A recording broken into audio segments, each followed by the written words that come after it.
여러분 안녕하세요. 지난 시간에 82쪽 끝에다 이렇게 썼다. 여기까지 봤죠? 자, 이어서 나가겠습니다.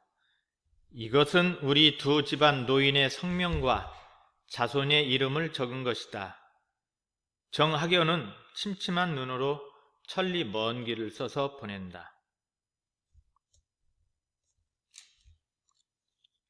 두 집안의 후손들은, 자, 밑줄 그으세요. 대대로 신의를 맺고 우위를 다져 갈진저. 네, 여기까지 밑줄 긋고 밑에서 써주세요. 다산과 황상의 인연을 집안 대대로 이어나가 그 만남의 가치를 기리고자 함. 다시 한번 말씀드려줄까요?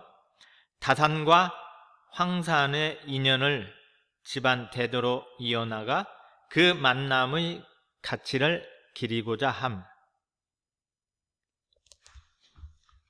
계를 맺은 문서를 제군들에게 돌리노니 삼가 잃어버리지 말라.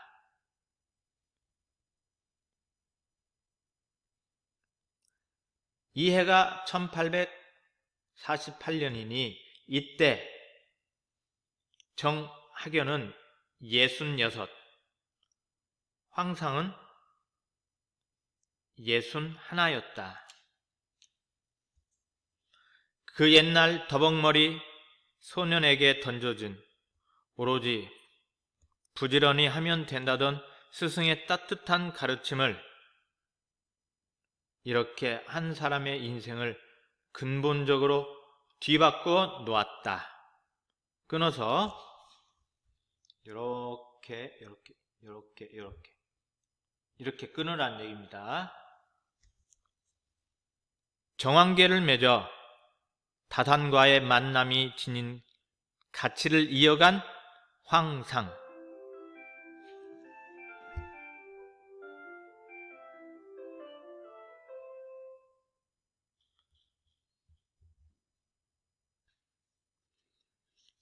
자, 이렇게 해서 이 과를 마치도록 합니다. 3을 바꾼 만남을 마치도록 합니다.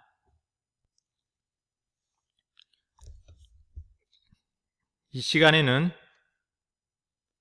삶의 방향을 찾는 독서 90페이지 피세요. 90페이지에 보면 드라마를 볼 때마다 하고 싶은 일이 달라지곤 해.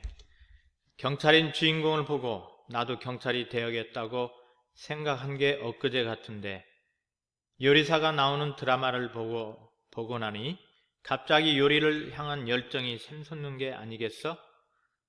그러다 얼마 전 비행기 조종사가 나오는 드라마를 보았어. 비행기를 조종하는 내 모습을 자연스럽게 상상할 수 있었지. 멋진 직업은 많은데 나는 어떤 일을 하며 살아갈까?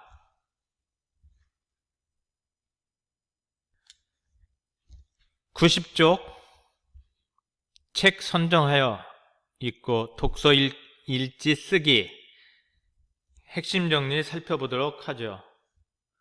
갈래는 현대수필, 성격은 교훈적, 비유적, 경험적. 제재, 꿈을 포기하는 버릇. 주제는 꿈을 포기하는 것에 대한 경계와 꿈을 향한 도전에 대한 당부. 이 글의 특징, 자신의 경험을 진솔하게 드러내며 교훈을 전달함. 직접적인 당부와 조언이 드러남. 비유법, 도치법 등을 활용하여 주제를 효과적으로 드러냈다. 이 글의 특징이 됩니다. 자, 교과서 91쪽. 우리에겐 꿈을 쉽게 포기하는 버릇이 있다. 여기다가 처음이라고 써주세요. 어린 시절에 가장 많이 받는 질문. 너 커서 뭐가 될래? 내 꿈은 계절마다 바뀌어서 지금은 기억조차 가물가물하다. 하지만 초등학교 시절까지 가장 오래 간직했던 꿈은 부끄럽지만 피아니스트였다. 피아니스트의 삶은 어떤 건지 잘 몰랐지만 나는 그저 피아노가 좋았다. 밑줄 그으세요. 피아노를 잘 쳐서 좋은 것이 아니라 그냥 좋아서 좋아했다. 어린 시절에 피아니스트가 되기를 꿈꾼 이유가 나타나 있네요. 특출한 재능은 있는 것은 아니었다. 딱 끊어서 어린 시절 피아니스트가 되기를 꿈꾸었음.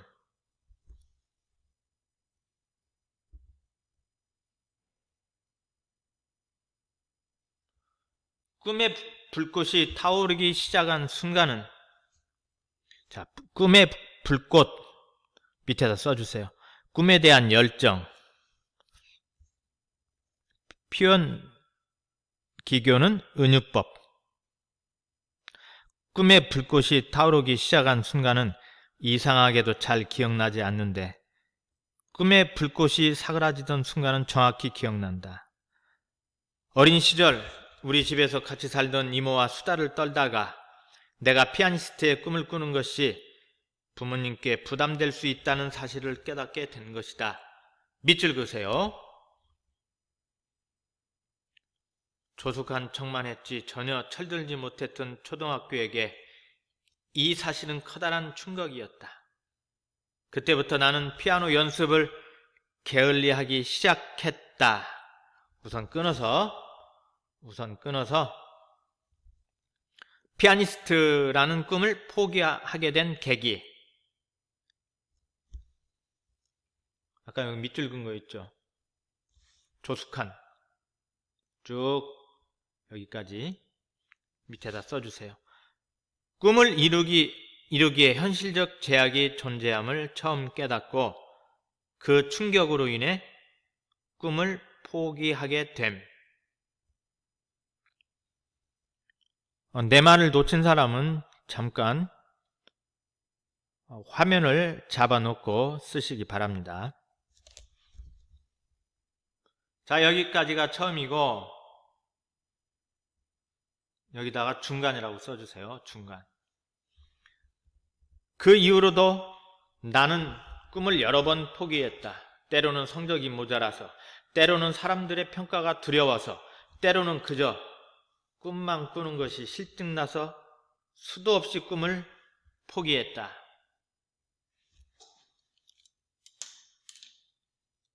내 꿈의 역사는 포기의 역사였다. 그런데 그 수많은 꿈을 포기하며 살아가다 보니 정말 인정하기 싫지만 나의 진짜 문제 네모로 쫙 둘러세요. 알게 되었다. 밑줄 그으세요. 나의 진짜 문제가 뭐냐면 실패가 두려워 한 번도 제대로 된 도전을 해보지 못했다라는 것. 밑줄 거. 실패가 두려워서 한 번도 제대로 된 도전을 해보지 못했다는 것. 이게 바로 뭡니까? 나의 진짜 문제였죠. 아무리 이모의 말이 충격적이었다 하더라도 내가 피아노를 좀 더 뜨겁게 사랑했더라면, 좀 더 세상과 싸워볼 용기가 있었다면 그렇게 쉽게 포기하진 않았을 것이다. 이렇게 끊어서 꿈을 포기했던 과거에 대한 후회 써주세요. 나는 밑줄 달걀로 바위를 치는 심정으로, 이런 속담이 있죠? 달걀로 바위를 친다. 보통 속담은 풍유법이라고 합니다. 자신의 꿈을 향해 도전하며 처절하게 실패하는 사람들을 마음속 깊이 질투하고 존경한다. 이제서야 알았기 때문이다. 묶어주세요. 이렇게 묶어줘. 이제야 알았기 때문이다.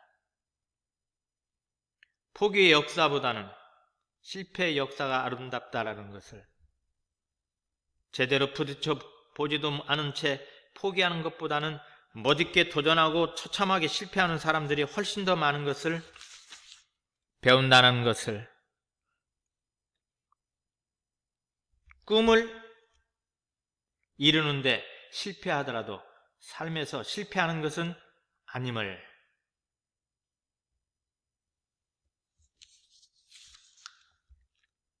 자, 여기 딱 끊어서 실패의 가치에 대한 깨달음 써주세요. 나는 아무렇지도 않다는 듯 적당히 둘러대긴 했지만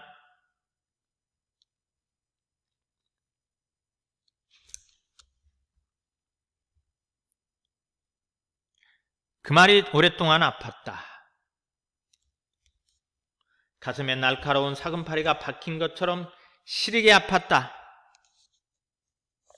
예, 가슴에 날카로운 사금파리가 박힌 것처럼 시리게 아팠다. 처럼, 이렇게 사금파리가 박힌 것처럼 지급법이 쓰여 있네. 내 삶의 치명적인 허점을 건드리는 말이었기 때문이었다. 나를 오래 알아온 사람들만이 알아볼 수 있는 내 아픔이었기 때문이다. 끊어주세요.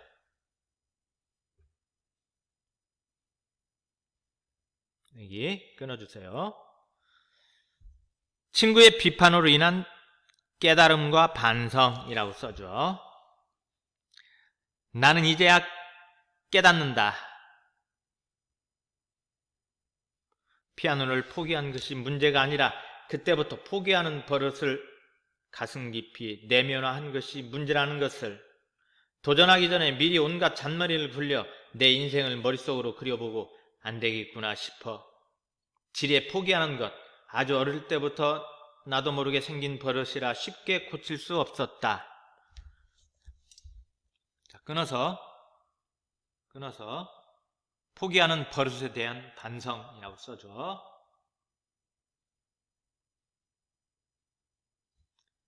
내가 주어진 현실을 실제 상황보다 훨씬 나쁘게 인식하는 것, 내가 가진 것을 실제보다 훨씬 작게 생각하는 버릇, 밑줄 그으세요.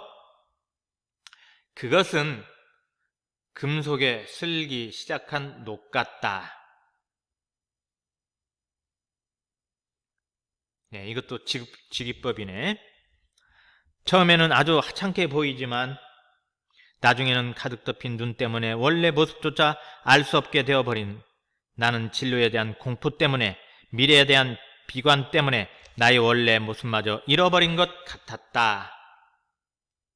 예, 끊어서 포기하는 버릇에 폐해라고 써주세요. 나의 글을 읽은 젊은이들은 나 같은 실수, 밑줄, 나 같은 실수, 실패에 대한 두려움 때문에 꿈을 포기한 것, 이것이 나 같은 실수죠. 반복하지 말았으면 한다. 진로를 생각할 때 실현 가능성부터 생각하지 말았으면 한다. 진로를 생각할 때 곧바로 직업과 연결하지도 말았으면 한다. 미래를 생각할 때 생활의 안정을 1순위로 하지 않았으면 좋겠다. 딱 끊어서 진로 선택에 대한 당부라고 쓰세요. 그리고 여러분들 쭉 읽어보고 여기 딱 끊어서 꿈을 향한 도전에 대한 당부라고 써주세요.